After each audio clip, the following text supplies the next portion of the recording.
If you want to adapt your organization so that it can be more flexible, more agile, more future-proof, there's some simple tips that can help you, so I thought I'd share some today. And right off the bat, you want to build an environment of trust and encourage your colleagues to bring new opportunities, new issues, new trends to light. They want to share their insights, give them the tools, the platforms that they need to do so, because if you're not, when you lose the input of those closest to your customers, you're putting yourself at a competitive disadvantage. So make sure people feel comfortable speaking up and taking action.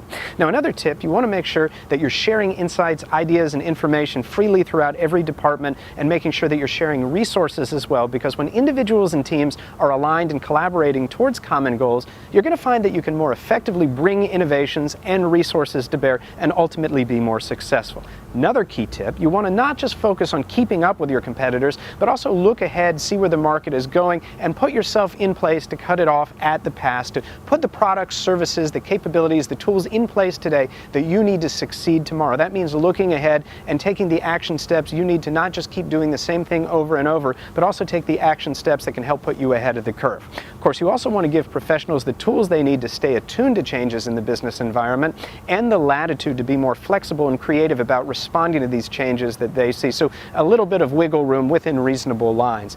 Of course, another great hint here is you constantly want to be experimenting with new products, new services, new strategies, and new solutions, and course correct based on the results that you get. Basically, perform a lot of experiments and fine-tune your strategies and future efforts based on the feedback that you get from these experiments. Of course, another thing to do is, in the same way that you'd manage a financial portfolio, you want to play a portfolio of strategic bets. All these efforts can help you continually learn as an organization, grow as an enterprise, and help vault yourself ahead of the pack. And the faster and more cost affordably you can perform these experiments and play this portfolio of bets, the faster you can adapt and more successful you'll be.